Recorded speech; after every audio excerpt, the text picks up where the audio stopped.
Some of you are really terrible with yourself. You think there's something wrong with you. No, you have something you call a pattern and you call it you. But you're much more complex. If you get really angry, or you get really scared, or you get really overwhelmed, or you get really stressed, any negative pattern, do you do that every moment? Do you overeat every moment? No, you do it when you get in a certain state. So all we really have to do is shift your states. Now, when I talk about states, if I was going to go a deeper level for you, and you were studying with me at a deeper level, I would say it's actually personalities. Because we all have multiple personalities. We like to pretend we have one because it's so much simpler. But you've ever been with anybody and then you go, that's not John, John's not like that. Yes, John is like that. You just don't see that part of John. John doesn't show that part very often, but that's part of John. There are many parts of you. Some of you put the wrong part in charge of your business. It might be a perfect part for something else.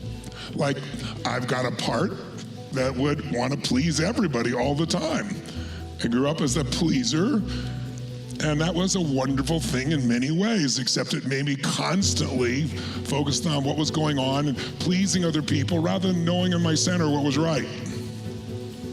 So it might have worked well for friendships, but it sure as hell didn't let me run a business, because then I got in business with some sharks and try to please a shark and they eat you.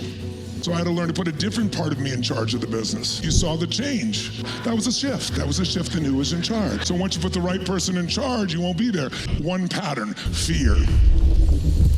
A decision made from fear is almost always the wrong decision. Not always, almost always. Because when you make a decision based on fear, you're living in a world of scarcity of some sort. And when you're in scarcity, you're not resourceful. When you're not resourceful, you accept limitation. When you're strong and certain, you find a way around the challenge. You find a way through it, or around it, or you find another way.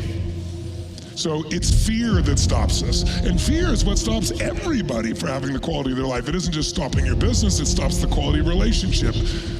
Some people are afraid to upset their kids, and so they please their kids all the time, and then the kids are messed up. Then they expect their partners in life to please them the way you did, and they don't understand why they can't have a sustained relationship. Fear is the only enemy, and it's not outside you. It's a pattern. So all you gotta do is trade fear for faith. That's all you have to do. And you go, oh, how do I do that? I don't know if I have enough faith. You were born with faith. It's just a matter of you using more of that muscle or less.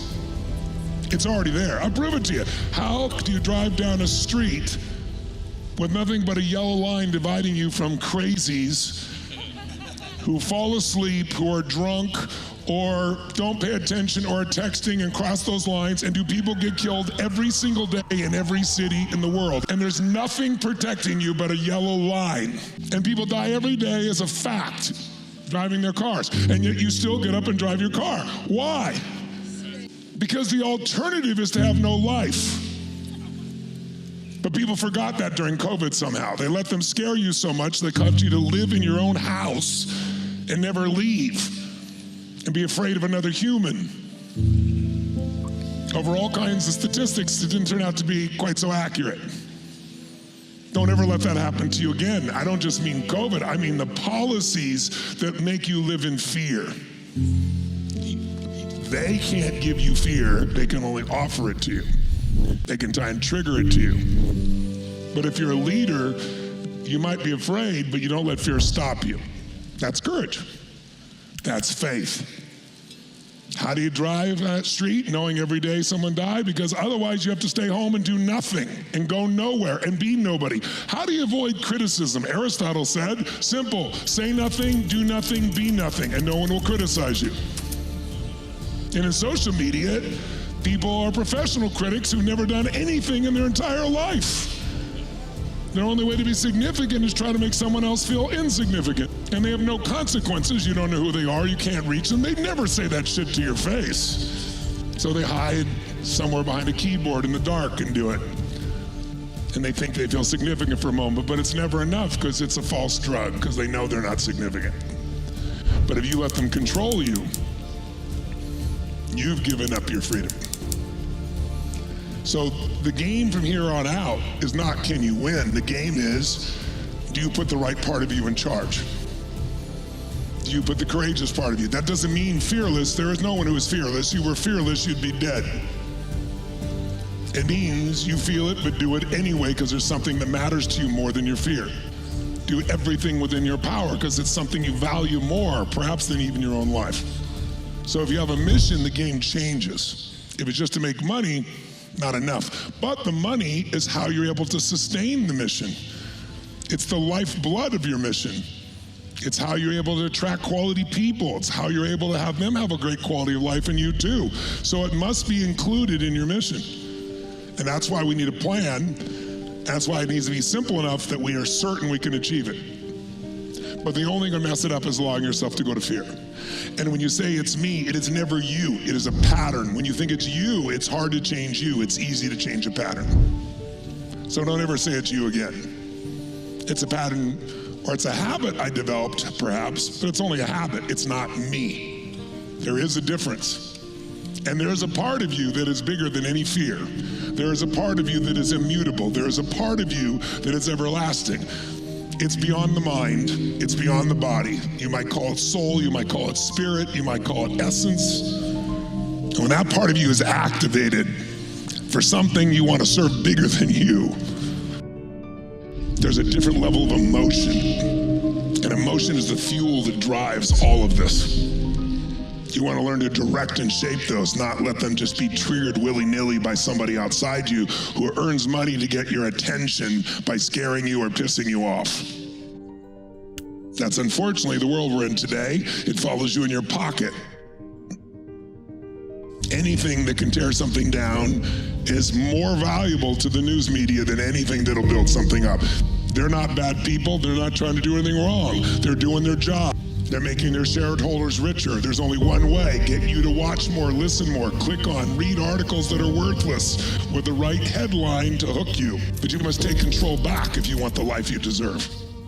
The way we take dreams and make them real is we push through everything that other people give up about. And how do we do that? There's a part of you that will make that push. It just needs to be the part you nurtured more. There's an old movie years ago about this man who was a mathematician. It's a true story. Russell Crowe was in the film. I don't remember the name of it. Maybe you do. A Beautiful Mind. Won an Academy Award for it. True story. There's one line in the movie I'll never forget. This guy is schizophrenic and he's a genius, but he's losing it. And somehow he pulls it back together after all this crazy shock treatment and horrific things you would never allow today. And they said, how did you do it? He said, well, every day I know there is a monster in me and I know there's a great person. So I feed the great person and I starve the monster. The monster is the fearful one. Whatever you feed gets bigger, gets stronger. So you got to feed the best part of yourself every day. You got to demand the best part of you. You got to not settle for less than you can be or do or share or create or give. You got to not tolerate the stuff you used to tolerate in yourself. That doesn't mean you're inhuman. It doesn't mean that you don't have bad moments. It just means they're moments. They're not days, weeks, months, and years. And you snap out of it. And each time you snap out of it, you're stronger. Because it reminds you how quickly you can get out of it. It's not that you never come down. It's not that you never get knocked down. It's that you get up quickly and keep moving forward. If you keep moving forward, you will achieve whatever you dream. But you got to keep moving forward. And what will hold you back is only one thing: fear. Fear you're not enough. Fear you don't know enough. You don't have to know enough. And whether you're enough or not, something loved you enough to give you the gift of life, a beating heart in your chest that you did not earn. You didn't have to prove you were worth it. Something in this universe, call it God, call it the universe, call it whatever you want to call it. I'm not here to tell you what to believe, but something created us, something created you. And something expects you to become something more. That's why it feels so good to become more, to give more, to do more, to shape more, to break through, to overcome your fears, to strengthen yourself. And most will miss that incredible nectar of growth and expansion and contribution and meaning and impact and achievement because they let their fear dominate them. There's a part of you that'll always be fearful. Just don't let it be in charge.